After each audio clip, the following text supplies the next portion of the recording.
Salut à tous et bienvenue sur la chaîne. Je m'appelle Émile Garnier et ici, on parle de voitures sous tous les angles, entretien, astuces pratiques, fonctionnement des moteurs et bien plus encore. Si vous voulez mieux comprendre votre véhicule et éviter les erreurs coûteuses, vous êtes au bon endroit.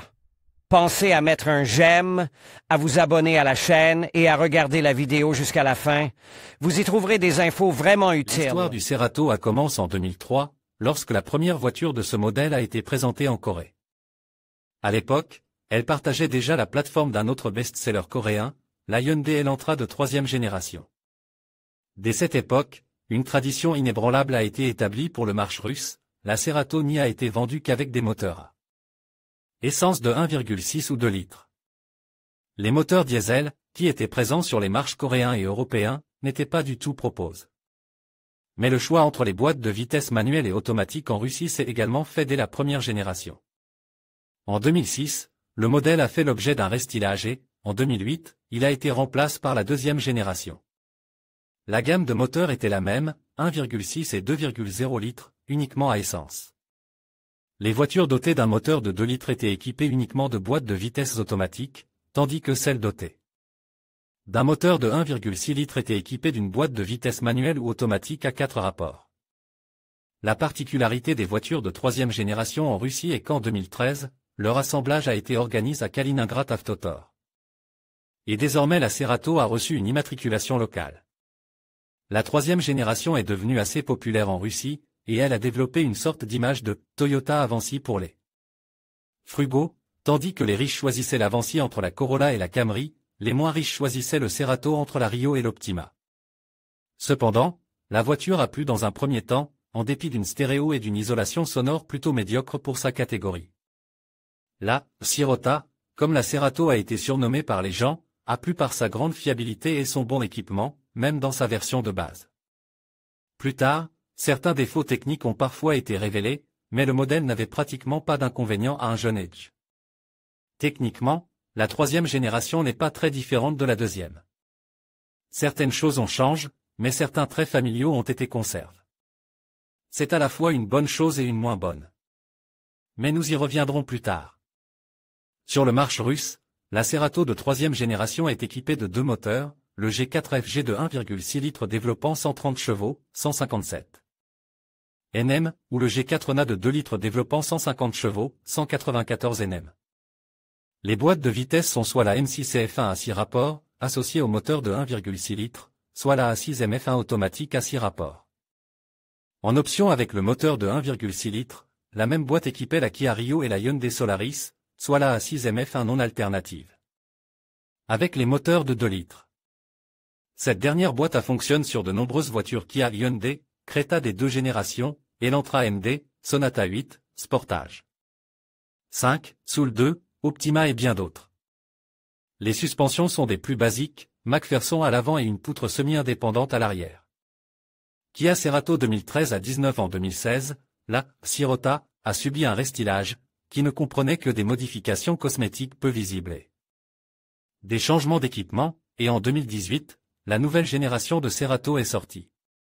On peut dire que la popularité de la voiture a été assurée par sa grande fiabilité.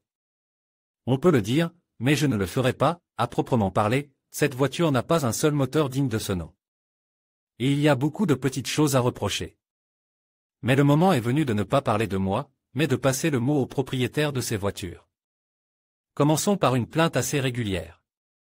Il serait faux de dire que les propriétaires de Cerato sont trop gênés par les bruits parasites dans l'habitacle, mais beaucoup d'entre eux notent qu'en hiver, des grillons s'installent à l'intérieur de la voiture, alors qu'ils sont beaucoup moins nombreux en été. Il y a un avis intéressant, notre assemblage peut quand même gâcher n'importe quelle bonne voiture. Bien que le plastique soit souple, quelque chose grince quelque part jusqu'à ce qu'il se réchauffe. Les mots-clés sont ici, notre assemblage. Rien d'autre que l'instabilité de sa qualité ne peut expliquer le fait que certaines voitures sont silencieuses et que d'autres doivent constamment lutter contre des grincements dans l'habitacle. Ceux qui ont de la chance avec l'assemblage ne se plaignent qu'occasionnellement, il y a un grillon silencieux, silencieux, silencieux. Dans la torpille code conducteur. Ceux qui ont moins de chance écrivent ainsi, quelque chose cliquette et siffle à l'arrière, puis à l'avant, j'en ai marre. Des grincements seulement dans le givre, mais il y en a un peu partout. En général, c'est une question de chance. Malgré un certain nombre de grillons hivernaux, la Cerato ne craint pas le gel, et son fonctionnement même parfois moins. Fait le bonheur des propriétaires. Il ne sert à rien de citer les degrés en dessous de zéro auxquels le démarrage du moteur, quel qu'il soit, n'a pas pose de problème. En tout cas, je n'ai pas rencontré une seule plainte selon laquelle le moteur ne démarrait pas avant T30. Il est plus intéressant de lire à quel point l'intérieur est prépare pour les gelées. Le chauffage de tous les éléments d'une rangée est disponible même dans les ensembles complets les plus vides, et presque tous fonctionnent parfaitement. Parfois, on se plaint seulement du fait que le chauffage d'un volant ne fonctionne pas sur tout le diamètre, mais dans une zone de préhension, et qu'il n'y a pas de chauffage électrique d'un pare-brise.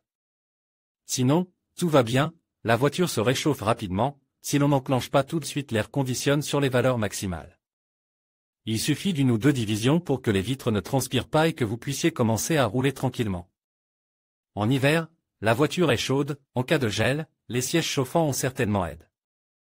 Je n'ai jamais allumé le climatiseur à pleine puissance pour le froid ou la chaleur, ce n'était pas nécessaire, c'est suffisant pour. Mes yeux à une puissance moyenne, le chauffage des sièges à 3 degrés de puissance, déjà à la seconde vous pensez que vous êtes assis sur une poêle à frire chaude, j'ai vraiment aimé le système anti-buée automatique. Eh bien, et en général, l'algorithme du travail climatique plaît. Et pourtant, j'ajouterai une cuillère à café de tartre. Le pare-brise du côte passager chauffe plus vite que celui du côte conducteur, c'est une particularité de la conception des conduits d'air. Et pour les exotiques, les bus de ventilation des lave-glaces n'aiment pas du tout le liquide lave-glace, qui s'épaissit avec le gel. C'est pourquoi certains propriétaires de Cerato se privent d'un jet puissant. Les évaluations de l'isolation phonique de la Cerato sont diverses.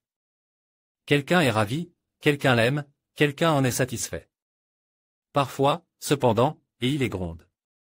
Mais rarement et à juste titre seulement l'insonorisation des chevilles. On dit qu'il est possible de supporter tout le reste, mais voici les arches. Ce que je dis, voici des paroles de propriétaires. Au sujet de l'insonorisation des passages de roues, n'existe tout simplement pas, et c'est un problème de cette voiture, vous pouvez entendre chaque bruissement sous une roue, et si une pierre, parfois même je suis effrayé, sous la pluie, lorsque vous passez sur une flaque, il semble que l'eau se déversait dans un salon. Les arches doivent être insonorisées. Des dizaines de pages de forums sont consacrées à la manière de bruiter correctement les arches. Cependant, il n'y a rien de nouveau, il est possible de les pulvériser à bon marché inutilement à partir d'une bombe aérosol. Il est possible de les coller à l'aide de matériaux spéciaux de manière coûteuse et efficace. Et si vous voulez le silence, vous devez le faire dans tous les cas. Qu'est-ce qui se casse généralement dans le Cerato? En général, seulement ce que nous appelions autrefois les consommables. Enfin, parfois des moteurs, mais nous en reparlerons plus tard. En général, le taux de fiabilité est très élevé. Il y a bien sûr quelques éléments dont on aimerait que la ressource soit un peu plus sérieuse, par exemple, les roulements de moyeu. Ou les ressorts d'une suspension arrière, mais c'est plutôt l'exception. La règle est d'aimer le Cerato pour sa fiabilité. Et d'écrire ce qui suit, fiable en voyage, nous sommes sortis en famille souvent, ne nous a pas laissé tomber, sauf pour l'entretien programme et intermédiaire, le remplacement des consommables et des sociétés de rappel n'a pas fait quoi que ce soit. Théoriquement, cette qualité de la Cerato aurait dû être mieux classée, la fiabilité est un paramètre très important dans l'évaluation d'une voiture. Mais je l'ai placée à l'avant-dernière place, parce que si vous lisez plus attentivement, beaucoup d'avis avec les mots « ne se cassent pas » sont pleins d'histoires de volants en cuir défectueux, de sièges chauffants, de moteurs de chauffage grinçants ou de carrosserie nécessitant une peinture locale. Cette fiabilité est donc conditionnelle, il est très rare qu'un élément de la Cerato se brise au cours des premiers milliers de kilomètres. Et s'il se casse, c'est pour une broutille. Mais plus loin. Et plus loin, ces broutilles peuvent être nombreuses. Et si l'on en juge par la façon dont ils se produisent et par ceux qui les ont le plus souvent, à bien des égards, ce sont les propriétaires. Eux-mêmes qui sont à blâmer, eux qui, à part le remplacement des consommables, ne font rien. On peut mettre du chinois, on peut remplir quelque chose de moins cher, on ne devrait aller au diagnostic que lorsqu'un piston est sorti du bloc. Apparemment, une attitude un peu indulgente à l'égard de la marque coréenne s'est reflétée dans l'attitude indulgente à l'égard de la voiture. On dit qu'elle résistera à tout, ce n'est pas Mercedes.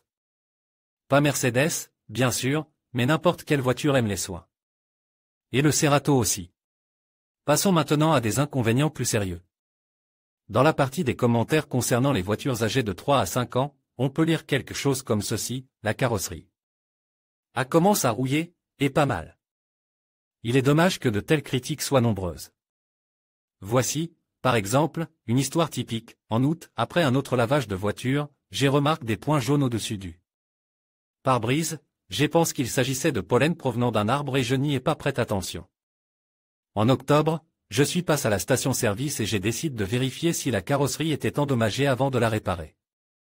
Il s'est avéré que les points jaunes étaient de la rouille, et pas seulement au-dessus du pare-brise, mais aussi sur les piliers. Nous avons appelé l'ingénieur charge de la garantie et, après inspection, il a déclaré qu'il ne s'agissait pas d'un cas de garantie. Car il y avait des dommages mécaniques sous forme d'éclats. C'est une vérité amère, la peinture de la Cerato est fine et fragile, de sorte que la lutte contre les éclats dure tout le temps que l'on possède cette voiture. Et si, au début, les éclats ne rouillent pas, après le premier hiver, ils fleurissent bien. J'aimerais ajouter à cet article que son auteur a tout de même réussi à faire repeindre sa voiture par le tribunal, l'expertise a reconnu des violations de la technologie de coloration. Cela semble être une bonne chose, mais en fait ce n'en est pas une, car dans les premières Cerato, assemblées chez Avtotor, de telles perforations de la qualité de la coloration n'étaient pas isolées. Certaines personnes se sont indignées: la voiture a 3 ans et 7 mois, il est nécessaire de repeindre le toit, l'aile droite et les 2 portes avant, le reste des portes peut encore être toléré, mais il y a aussi des taches de rouille. Le reste des portes est encore supportable, mais il y a aussi des points de rouille. Mais le capot est étonnamment exempt de rouille jusqu'à présent. Le toit doit être peint en coupant la vitre, car l'un des points de rouille passe en dessous. Oui, l'état de la peinture de cette voiture doit être surveillé de près. Ce que tous les propriétaires aiment, c'est le design de la Cerato.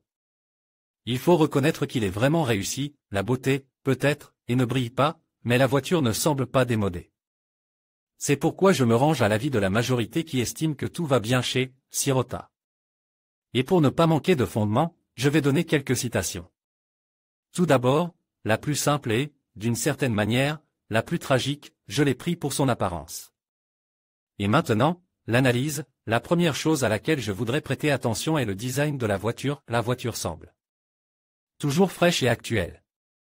Le museau est agressif, la silhouette est impétueuse. Le tout est souligné par des feux diurnes à diode et des feux arrière à diode.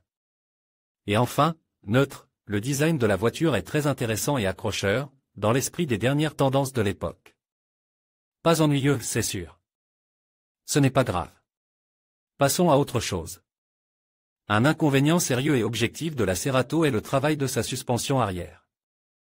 Il semblerait que vous n'attendiez pas grand-chose de cette poutre, mais non. La suspension peut décevoir même les automobilistes les moins exigeants. Toutes les réclamations se réduisent à une seule: elle est trop souple. Et cela entraîne 2 conséquences désagréables: une mauvaise maîtrise, surtout dans les virages, et une capacité surprenante à frapper. La suspension sur les irrégularités de la route. Surtout lorsque la voiture est chargée de passagers et de bagages. Voici, par exemple, une critique classique sur la contrôlabilité: le seul reproche est qu'elle est un peu bancale à des vitesses supérieures à 100 km/h lorsqu'on l'a réarrangée. Je resserrerai ces ressorts. Et maintenant à propos des pannes de suspension, dans le coffre, quelques sacs contenant de la nourriture et des boissons pour 2 jours. Pas plus de 50 kg au total. Sur certains d'entre eux, l'arrière des pare-chocs a été percé. En général, la voiture s'est complètement affaissée sur un chemin de terre, la défense sur le gravier a plusieurs fois grince. Une surprise désagréable. Je pense mettre des entretoises dans les ressorts, ou peut-être simplement rendre les ressorts plus rigides. Vous remarquez une tendance? On parle partout de ressorts différents. Et cela fonctionne: si vous remplacez les ressorts par des ressorts plus rigides, la conduite devient plus agréable. Beaucoup de gens le font, et il y a de nombreux exemples de travaux réalisés sur les sites web de profil. Cependant, il arrive que l'on doute de l'opportunité de cette mesure. Certaines personnes remplacent les ressorts par des ressorts renforce, mais elles perdent alors la souplesse de la suspension du bateau.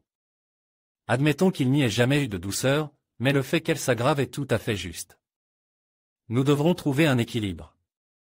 Pour être honnête, il n'y a rien à commenter, la Cerato berline est vraiment très grande, l'organisation de l'espace est bien pensée. Il y a de la place pour ranger les petites choses, les sièges sont confortables, il n'y a pas de « sensation de coude » désagréable.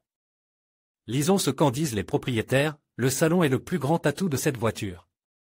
Les places sont les mêmes que dans la catégorie supérieure, je mesure 183 et derrière moi je m'assois librement et confortablement. Même sans me cogner les genoux ou les bottes, ce qui fait que sur les longues distances 4 personnes peuvent aller sans problème, le coffre est le plus grand de la catégorie, une poussette et toutes les petites choses sont dans le hurrah. Pour une famille, c'est donc le meilleur choix dans sa catégorie, je pense.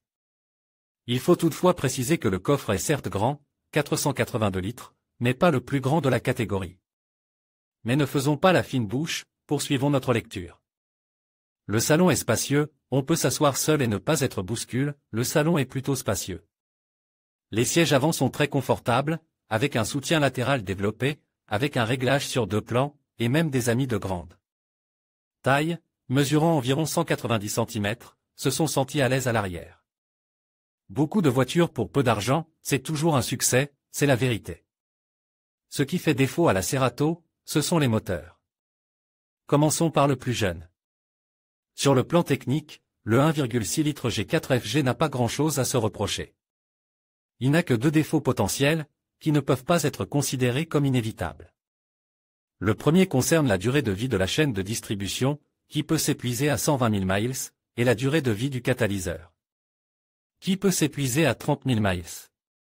En même temps, il existe de nombreuses voitures qui, avec la chaîne et le catalyseur d'origine, ont parcouru bien plus de 200 000 km. En général, la durée de vie de la chaîne est plus courte chez les raceurs. Mais il n'y a pas de régularité en ce qui concerne le convertisseur catalytique. Il est soit chanceux, soit malchanceux. Et s'il est malchanceux, il se désagrège et tue les parois des cylindres.